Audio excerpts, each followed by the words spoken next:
Pakua application ya Libazon Tanzania sasa uweze kununua bidhaa ukiwa popote na kwa muda wowote, na ufikishiwe bidhaa yako mahali popote utakapo kwa gharama nafuu kabisa. Je, upo tayari kufanya manunuzi kiurahisi kupitia Libazon?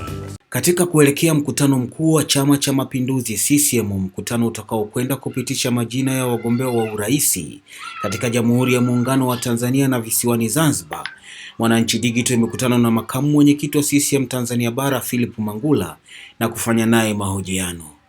Fuatana nasi. Wajumbe wanaokuja kwenye mkutano mkuu, una lipi la kuwaambia? Taratibu zimeandaliwa. Tuna hakika secretariat inafanya kazi yake ya kuwapangia vizuri.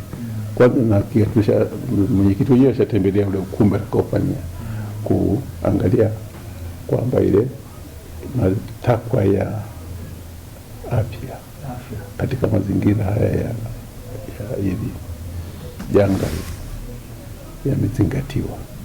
Ametoka pale ameridhika. Kwa hiyo nataka kuwatoa hofu wajumbe. Hawaji kugaini wengi, lakini hawezi kuwa crowded kiasi hicho. Wamezingatia.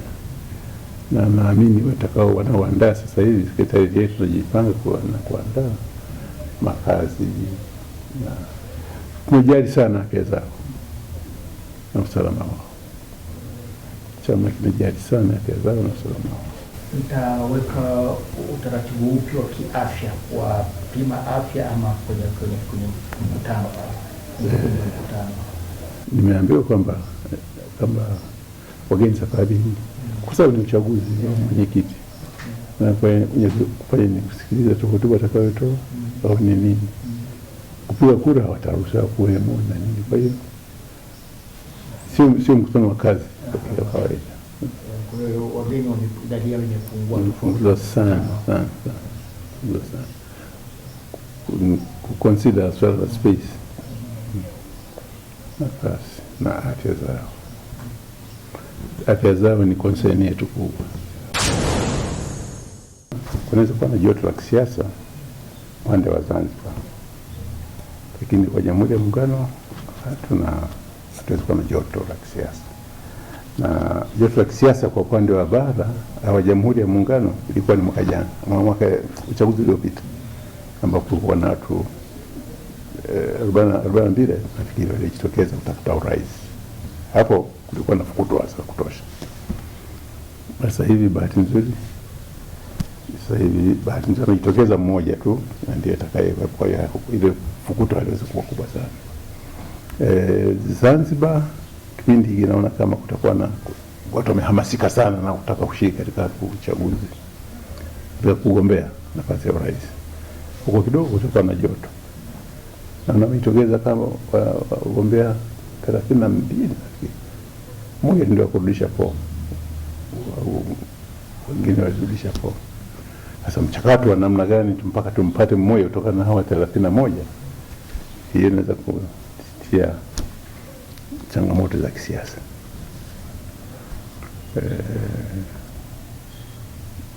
Na nini kwa ujumla kabisa tutakuwa na sherehekea mafanikio. Kwa sababu kuna mafanikio hatuwezi joto lile lilikuwa la furaha. Baada ya mabadiliko ya katiba yale ambayo yalipunguza wajumbe na mengine, mkutano ambao umeshafanyika ni wa halmashauri, umeshafanyika nadhani mara kadhaa, na mmeshaona changamoto zake. Sasa changamoto zipi au na manufaa ambayo mmeyaona baada ya mabadiliko yao na kufanya mkutano wa NEC ni yapi? Mabadiliko yaliyoonekana ni ushiriki, participation, ushiriki na umakini katika kuchambua mambo na kwa wachache, na hata gharama sio za kutisha kama wakati ukiwa wengi sana na kwa wachache, gharama zake zimekuwa nafuu kiasi fulani. Halmashauri Kuu ya Taifa na imetimiza wajibu wake kama nilivyosema, ndicho kinachoandaa mambo ya kupeleka kwenye mkutano mkuu. Hivi sasa tunaandaa ilani na tunaandaa mwelekeo. Kama halmashauri kuu ya taifa ndio iliyosema kamati kuu andaeni ilani na mwelekeo mpya, na tumefanikiwa. Na kamati kuu ikaunda kamati, ni halmashauri kuu iliunda kamati ndogo. Mimi nilikuwa mwenyekiti wa hiyo kuandaa mwelekeo. Tuna wajumbe wetu, tuna timu ya wataalamu wamepitia kwanza ilani ya mwaka huo tuliotekeleza, kwa kiasi gani tumefanikiwa. Inaonekana tumefanikiwa kwa asilimia kubwa sana. Na hasa hiyo, kama nilivyosema tangu mwanzo, kufanya yale ambayo yaliamuliwa kabla ya ilani hii. Ilikuwa ni sehemu ya ilani ya utekelezaji wa mambo ya msingi ya chama chetu. Mabadiliko tutaona katika ushiriki na umakini katika kuchangia, kula kuchambua mambo. Ajenda ya kwanza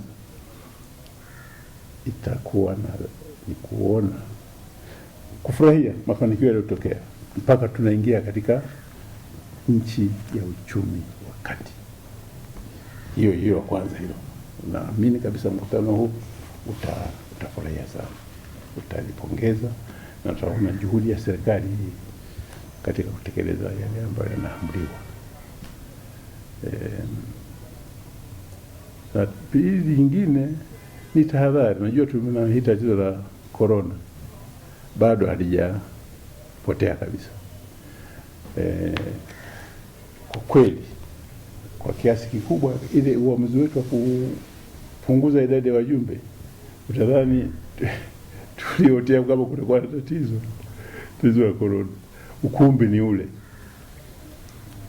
Tungekuwa na wajumbe wale si tungefanya hapo ukumbi, labda tungefanya nani hapa Jamhuri Stadium. Lakini bahati nzuri idadi ni ndogo kwa sababu ya maelekezo ya wizara kwamba tuweke kuepukana na hii corona. Kuna hii nafasi kati ya mjumbe na mjumbe. Ukumbi utatosha kwa sababu ya wajumbe ni wachache. Tumeshapima tayari umbali kati ya mtu na mtu utakuwa kutosha kabisa, tuzingatia matakwa ya wizara. Nyingine tofauti labda nyingine inaweza kuwa ni idadi ya wajumbe waalikwa. Kwa kuzingatia hilo swala la corona, ukumbi ule unawezekana ukiweleta wajumbe wengi zaidi, katika wageni wengi zaidi, unaweza kushindwa kwa accommodate wale kwa nafasi ile ambayo inatakiwa izingatiwe. Nafikiri kwa ujumla mkutano wetu utakuwa wa siku mbili,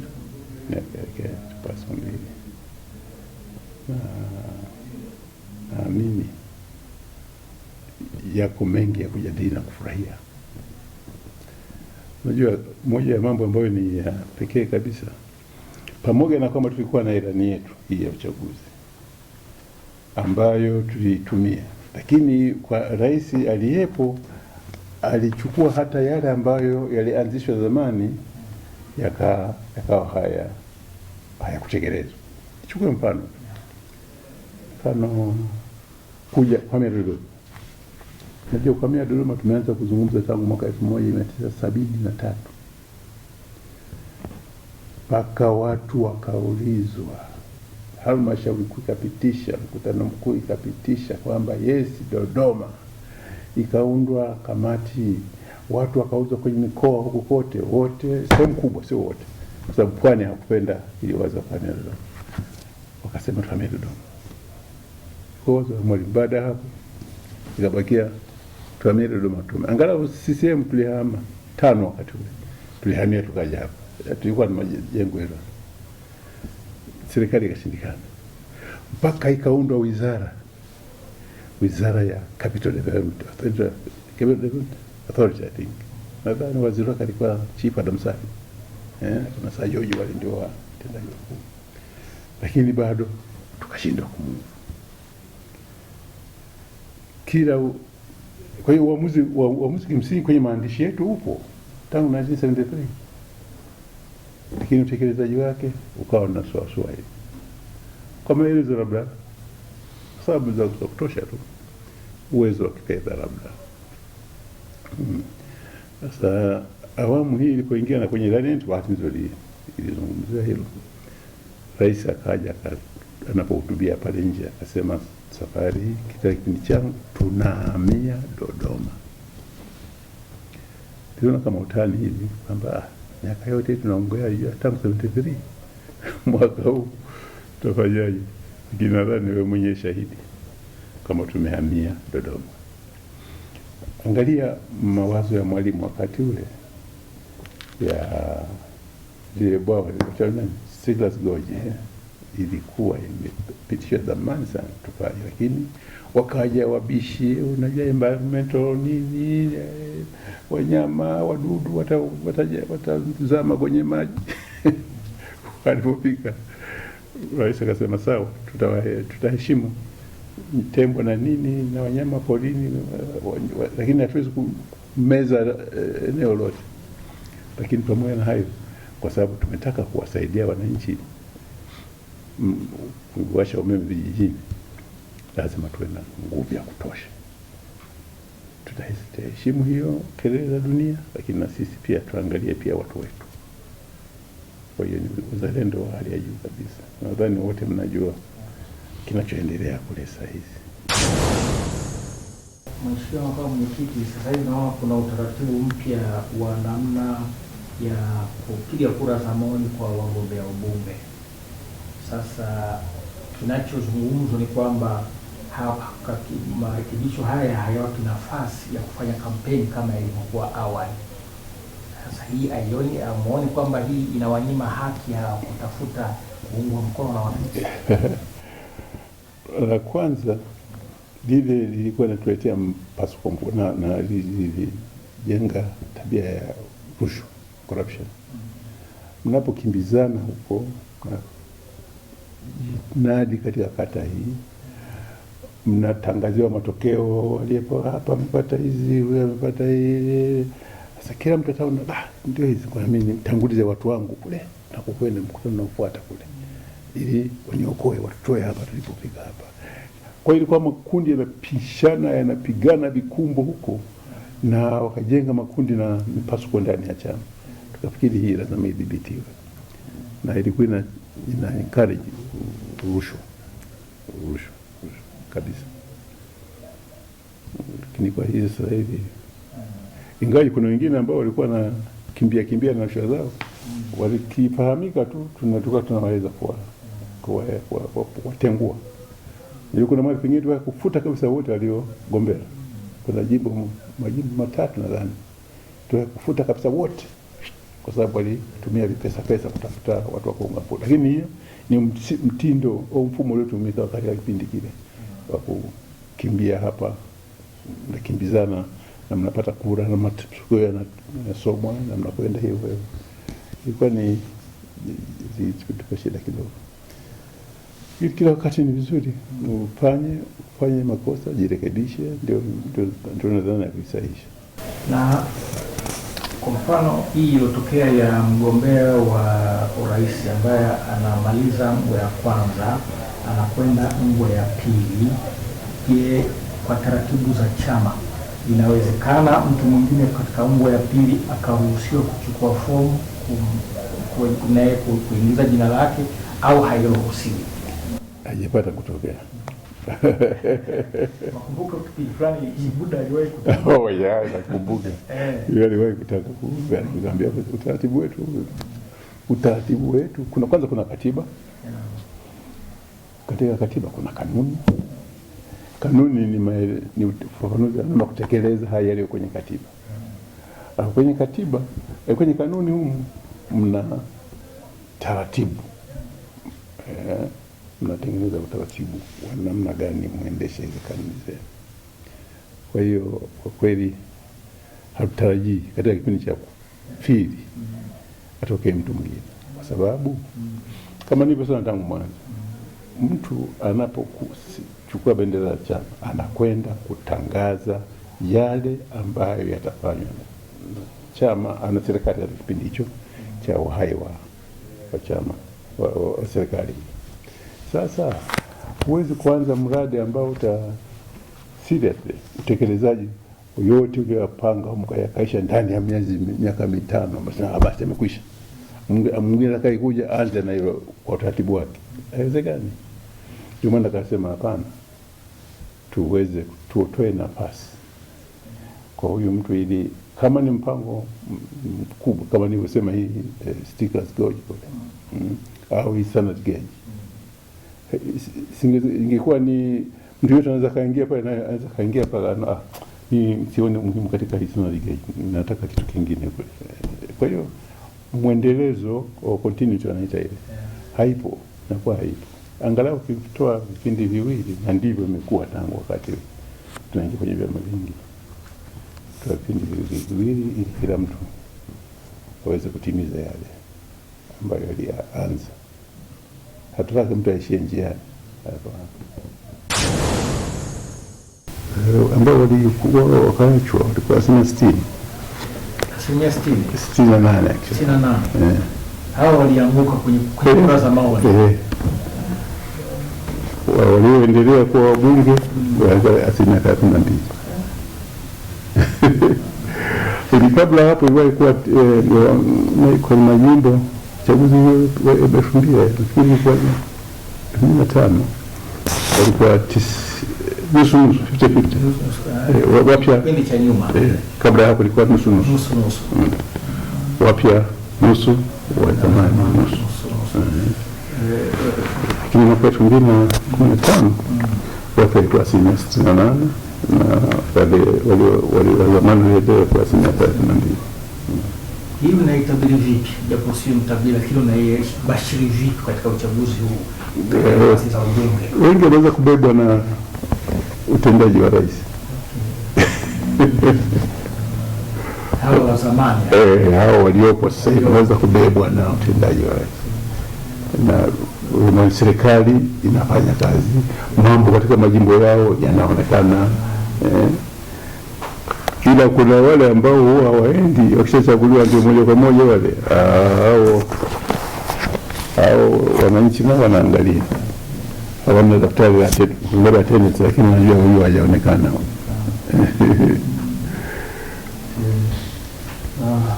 Mheshimiwa Makamu Mwenyekiti, kamati ya usalama na maadili ya chama imeonekana kuwa na nguvu sana wakati wa mchakato wa kumtafuta mrithi wa rais wa awamu ya 4 Jakaya Kikwete kipindi hicho. Na kwa nini siku za nyuma haikuonyesha makali kama ilivyoonyesha kuanzia kipindi hicho hadi sasa?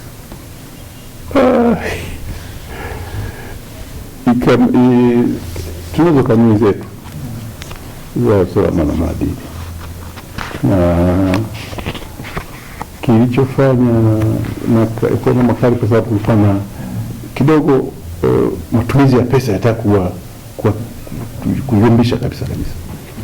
Unajua kuna wengine baadhi ya waliojitaka kujitokeza, nadhani nakumbuka kwamba waliwahi kuadhibiwa watu kama 6 walitafuta urais kabla ya muda hujafika, na wakaanza kusambaza pesa huko kununua watu na nini. Bahati mbaya chumba hiki ndio wani mahakama. Mahakama ndio. Kwanza tunakusanya taarifa zako zote. Tukishazipata zile zote tunakuita. Lazima usikilize, tukabidi kusikiliza. Ukishaitwa hapa unasomewa. Unasoma kwanza kanuni zinasema nini? Anasema wewe tarehe fulani ulifanya hili mahali fulani, ulikuwa na watu hawa, ulitoa kiasi hiki na nini.